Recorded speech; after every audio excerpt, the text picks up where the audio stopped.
योजनाबद्ध तरीके से जब काम होता है तब उसमें कामयाबी मिल जाती है। योजना बनाओ। जहाँ बड़ी संगतें हैं, काफ़ी सत्संगी हैं, उन क्षेत्रों में जहाँ जहाँ गांव में सत्संगी हैं उनको जिम्मेदारियां आप इसकी दे दो। प्रचार प्रसार की व्यवस्था की जिम्मेदारी उनको दे दो। उनको काम सौंप दो कि भाई इतने गांव में आपको फेरियां निकालनी है, पर्चा बांटना है, प्रचार करना है, भक्ति मुक्ति के बारे में बताना है लोगों को। यानी समझो सारी बातों को जो सत्संगों में आपने सुना है, बताया जाता है, उसको वो लोग अपने अपने तौर तरीके से ही लोगों को बतावें और समझावें। लोगों के इस मनुष्य शरीर के बारे में बतावें। ये लोग गंदा न करें, पशुओं के पक्षियों के यानी मुर्दा मांस को डाल करके गंदा न करें, इसको लोग साफ सुथरा रखें। ऐसा कोई काम न करें कि मानवता खत्म हो जाए, बुद्धि भ्रष्ट हो जाए, दिमाग ही न काम करे, ऐसे कोई नशे की चीज़ों सेवन न करें। इन सब बातों को बतावें। लोग अपने अपने तौर तरीके से लोगों को समझावें। तो ये जहाँ बड़ी संगठन हैं उस तरह से आप लोग योजना बनवा दीजिए। जितने भी लोग यहाँ सुन रहे हो या जो लोग ऑनलाइन सुन रहे हो या यूट्यूब पर जो लोग सुनो, आप जितने भी प्रेमी हो आप लोग सब योजना अपनी बना लो और ये कार्यक्रम आप चलाओ। 22 तारीख को गुड़ी पड़वा है, शुभ दिन माना जाता है, नए वर्ष की शुरुआत मानी जाती है। तो 22 तारीख तक आप लोग योजना बना लो और 23 से अभियान आप चलाओ। तो 30 तारीख को तो नियम के अनुसार 8 दिन घरों पर झंडा लगाने के बाद उतार दिया जाएगा, लेकिन यह कार्यक्रम 5 अप्रैल तक आप लोग लगातार चला दो। अब थोड़ा और बढ़ा दो प्रचार प्रसार का अभियान और इसमें तेजी लाने का। समझो कि जिससे लोग कलयुग के झकोले से बच जाएं, सतयुग देखने का आनंद ले लें, सतयुग के लायक बन जाएं, इसके लिए आप थोड़ा सब लोग समय बढ़ा दो। अब तो देखो प्रेमियों, झंडा 23 को लगेगा और 30 को उतरेगा। कोशिश यह रहे कि जहाँ भी नए पुराने सत्संगी हो, आप जहाँ भी थोड़े या ज़्यादा संख्या में हो, चाहे देश हो चाहे विदेश हो, कोशिश आपकी यही रहनी चाहिए कि सबके घर पर झंडा लग जाए। कुछ लोग तो एक ही बिल्डिंग में, एक ही यानी समझो मकान में कई लोग रहते हैं, कई मंजिल का मकान होता है, तो अपने अपने दरवाजे पर लगा दो, अपने अपने खिड़कियों पर लगा दो।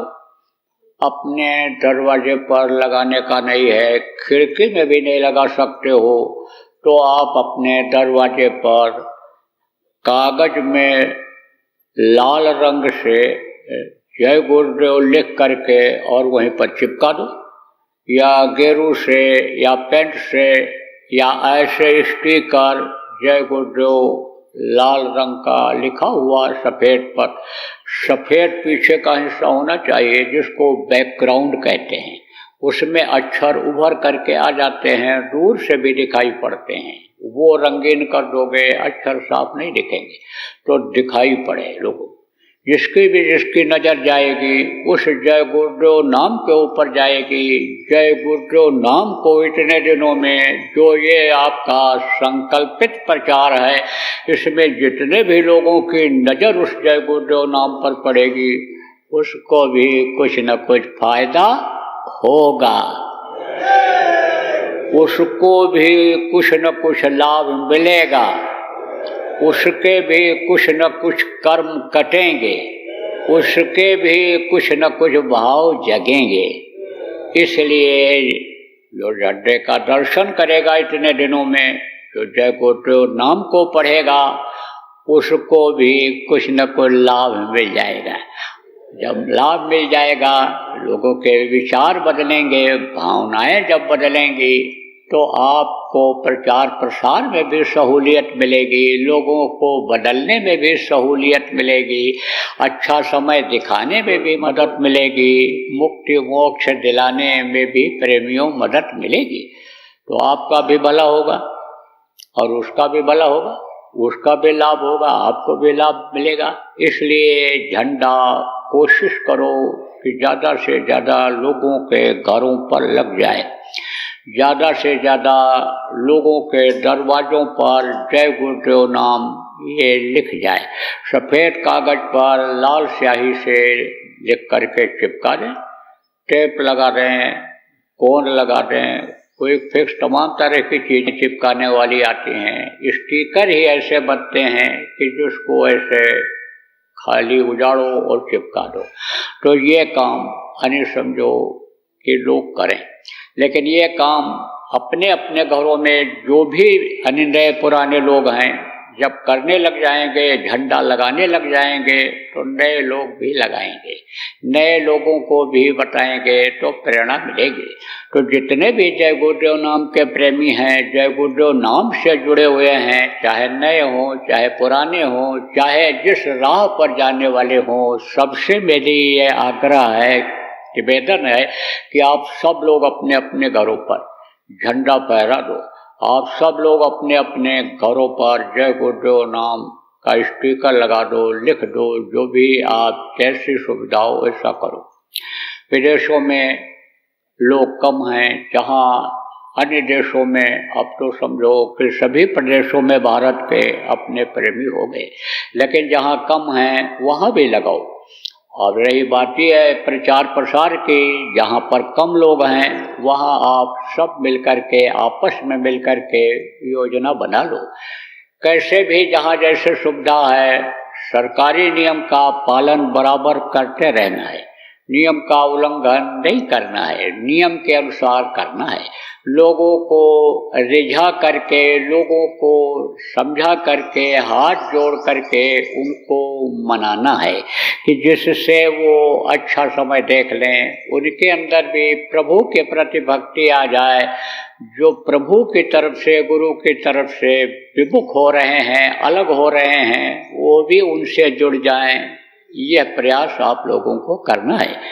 जोर जबरदस्ती कभी भी नहीं, छोटा बन करके प्यार से, प्रेम से समझा करके, पैर छू करके इनको मनाने की ज़रूरत है कि जिस तरह से अबोध बच्चे को मनाया जाता है, प्यार दे करके, पुरस्कार दे करके मनाया जाता है, इसी तरह से ये भी अज्ञानी हैं, ये विषय वासनाओं में फंसे हुए, भोग में फंसे हुए हैं, कलयुग के चक्कर में आ गए हैं, माया के जाल में ये फंसे हुए हैं। उससे प्यार से इनको समझा करके, बता करके निकालने की जरूरत है।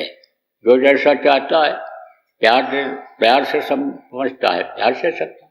सम्मान अगर पा करके समझ जाता है तो उसको सम्मान दे दो, इज्जत दे दो, उसका पैर छू लो, हाथ जोड़ दो, उसको सम्मान दे करके समझा दो। समझाने की, बताने की, मनाने की जरूरत है। उसके लिए नहीं, अपने लिए करना है। अपने ही कर्म इतने भारी हो रहे हैं कि अपना ही मुक्ति पाना बड़ा मुश्किल हो रहा है प्रेमियों। इसलिए उनके लिए नहीं, पहले अपने लिए ये करो। तो जैसे अपना कोई काम किसी को कराना होता है तो वो हाथ जोड़ता है, पैर छूता है, कहता हमारी मदद करो, हमारा ये काम करा दो। ऐसे ही अपना काम अपना करो भाई। संख्या अब तो ये अपना काम है, तो इसमें लगने की जरूरत है। और आप अगर झुक जाओगे, आप अगर छोटे बन जाओगे तो समझो कि पूर्णिमा की चंद्रमा को कोई भी प्रणाम नहीं करता है, लेकिन तृतीया की चंद्रमा जो होती है छोटी होती है। तृतीया जब होती है तो उसको लोग प्रणाम करते हैं। देखो मुसलमान जब ईद मनाने का होता है, एक दिन पहले जब चंद्रमा को देख लेते हैं, तृतीया की चंद्रमा को, तब खुशी मनाते हैं। और अपना 1 महीने का जो उनका रोजा होता है, जो त्याग करते हैं पानी का, अंध का दिन में, समझो कि जब देख लेते हैं तब वो उस त्याग को खत्म करते हैं। तो कहने का मतलब यह है, मोटी बात समझो, कैसे भी हो इनको लोगों को समझाना है, बताना है। इनके अंदर, जिनके अंदर से प्रेमियों गुरु भक्ति खत्म हो रही है, गुरु भक्ति भरने की जरूरत है और इनको मुक्ति दिलाने की जरूरत है। इस काल के जाल से, इस माया के जाल से, इस महाकाल के जाल से प्रेमियों निकालने की जरूरत है। तो बोलो जय गुरुदेव।